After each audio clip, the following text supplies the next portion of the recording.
If we elect collectively to upgrade the English language to a higher frequency through our linguistic creativity and naturally occurring verbal eccentricities, then ultimately words may be more connected through sound than through meaning.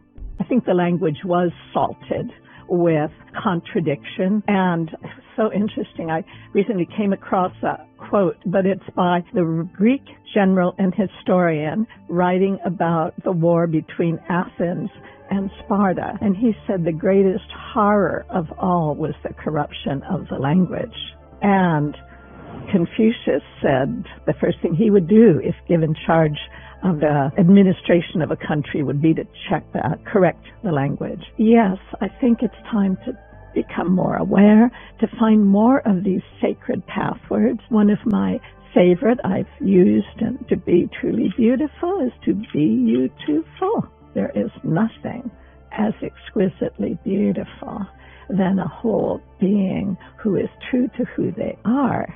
And it's so funny, the word noble, I mean, it's self-defining. It's like noble. I have a poem on the letter I, because just as we have two eyes on our face, there are two eyes in the alphabet, and they talk about our higher and lower self.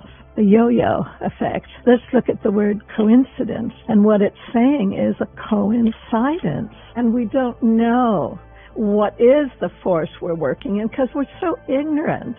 I mean, we are a fish in water, but I think in our case, rather blind to the substance in which we dwell, I think we're living in an echo chamber and a hall of mirrors, and that language is constantly echoing and reflecting either cultural consciousness or innate human wisdom. And because we have been deafened to our definitions, we are clueless.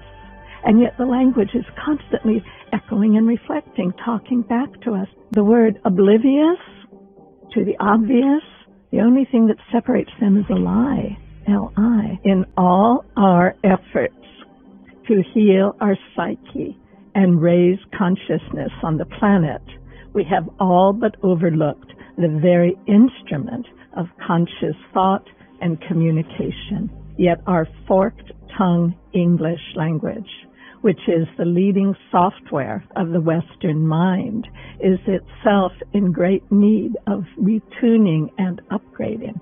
Over the course of my life, I cultivated a heightened sensitivity to how the total normality of insanity in society is echoed, reflected, and reinforced by the English language, which inadvertently yet unavoidably propagates an antiquated and manipulated vision of reality promulgated by the ancient church as an instrument of mind control at a time when people had to surrender their mind if they wanted to keep their heads about them, quite literally. You likely know omniscient, omnipotent, all-powerful, omnipresent, present everywhere. We know that is infinite intelligence, but the word that applies to us, I've never met anyone who knew it, and it is omnificent, possessing full creative power.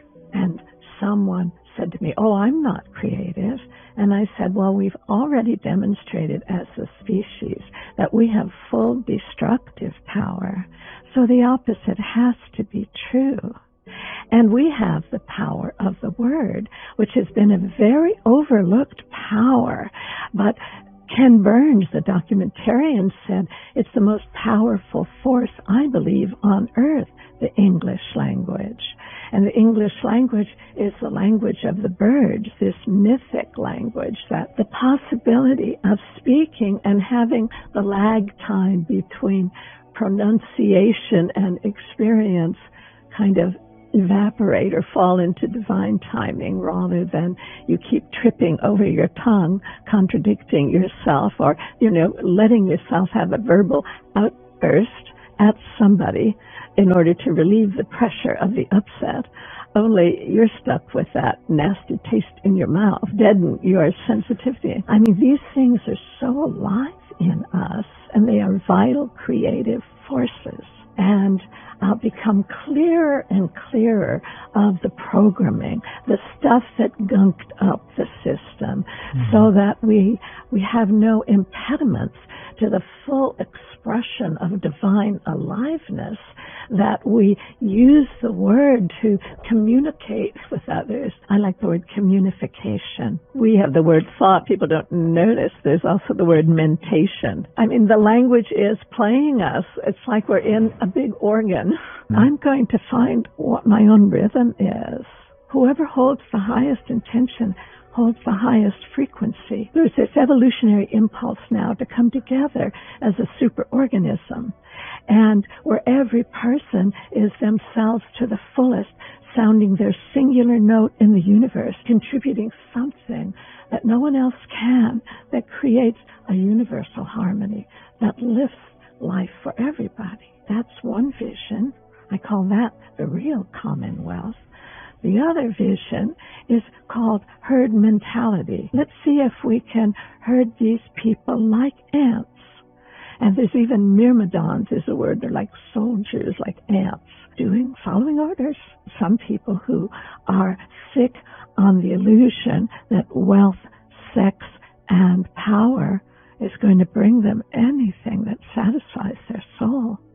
Those who have gotten carried away in a total nightmare, so be it for them. But they would like to have an ant colony. This is not predatory capitalism we're living in. It's parasitic capitalism. I mean, they're sucking the last flow through people. I mean, it's how do you be that hungry, that starving, and that blind, that you have to suck energy from other people in an infinitely abundant universe that is happy to be in communication with you in every moment. Lynn McTaggart said, we need a new lens. Most important, we need a new lens through which to view the world. Well, we see the world through the word. A new lens means the need to tune up the language, tune up the false notes, so that they're very resonant, so that they play this human instrument in a way that is scintillating, that is going to have me singing my high notes. So tuning up the language and reinventing my invention for the pleasure principle. As we get more refined, our pleasures are more refined and more intense and more forever. I do agree that the universe was created in the pleasure